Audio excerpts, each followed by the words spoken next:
Necesito ayuda. Dans la vie de tous les jours, il ne serait pas possible de communiquer et de se comprendre sans un langage commun. Pour les appareils et systèmes, c'est le même principe, il faut s'assurer qu'ils puissent fonctionner ensemble. On appelle cela l'interopérabilité. La meilleure façon pour vous de l'expliquer est de penser à votre téléphone portable. Si chaque compagnie avait développé son propre téléphone portable avec ses propres normes, vous ne pourriez appeler que ceux qui possèdent un téléphone provenant de la même compagnie. Donc nous cherchons à établir des normes pour que tout le monde, chaque nation armée de terre, de l'air et la marine, puisse échanger des informations les uns avec les autres. Et dans le cadre d'une opération menée par l'OTAN, ce sont les 28 pays membres et leurs partenaires qui peuvent être amenés à travailler ensemble, chacun avec des normes et des formats nationaux. Il faut donc harmoniser les équipements. Cela permet d'assurer un meilleur partage des informations et une meilleure coopération. L'interopérabilité, c'est pas seulement améliorer les échanges entre les systèmes, c'est également permettre la rationalisation des systèmes.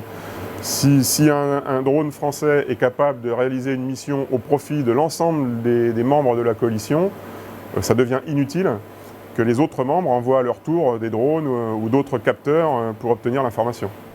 Avant chaque opération, il faut s'assurer que tous les équipements sont interopérables.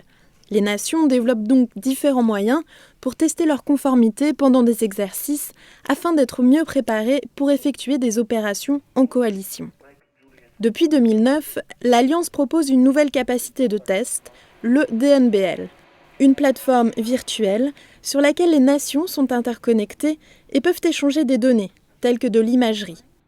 Le tout géré de La Haye, aux Pays-Bas, par une agence de l'OTAN, la NC3A.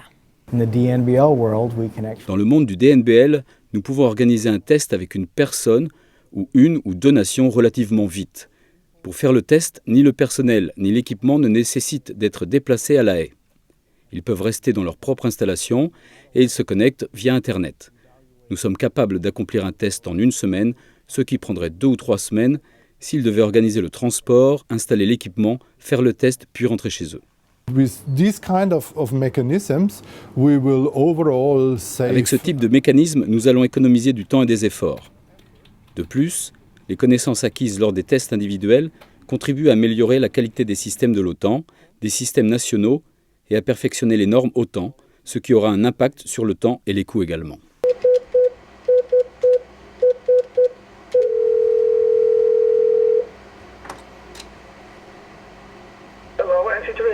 Yeah, this is Emmanuel from France. Did you receive my video stream? Yes, Emmanuel, we have received it. I'm receiving a video stream from France. It's a good signal. So, Van, if you could do the analysis of the compliancy. I'll check for compliance now. Interoperability is pretty good. Du laboratoire de La Haye, les experts de l'OTAN vérifient si les données envoyées sont bien conformes aux normes de l'Alliance. Il faut qu'elles puissent être lues et utilisées par d'autres nations.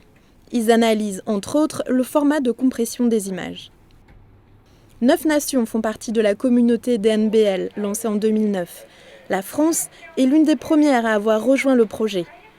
En 2010, elle a entre autres testé l'imagerie de ces drones Harfang utilisés lors de l'opération en Afghanistan.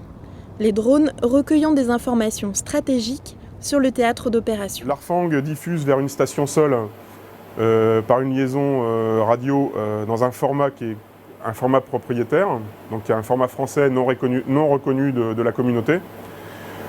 Quand cette diffusion arrive au niveau de la station sol, les modifications apportées à la station sol pour la rendre interopérable avec l'OTAN nous permettent de transformer ce standard français vers un standard otanien utilisé par tous. Donc DNBL, dans le cadre de cette opération, nous permet de vérifier encore une fois la chaîne de bout en bout pour voir si la transformation du standard d'un standard français vers le standard de l'OTAN est compatible et est bien interopérable avec le cœur du système apporté par l'OTAN. Ça permet de tester en amont des déploiements la chaîne comme si elle était déployée et de vérifier que cette chaîne de système fonctionne dans son intégralité sans apporter de risque opérationnel. D'autres nations devraient rejoindre cette plateforme virtuelle. 20 industries sont également intégrées et peuvent utiliser cette plateforme afin de vérifier l'interopérabilité de leur système. Les domaines d'application sont variés, avec par exemple la cyberdéfense ainsi que la simulation et modélisation. Le DNBL espère s'élargir à plus de 200 membres venant des nations et de l'industrie d'ici 2015. Laetitia Chadona pour NATO Channel.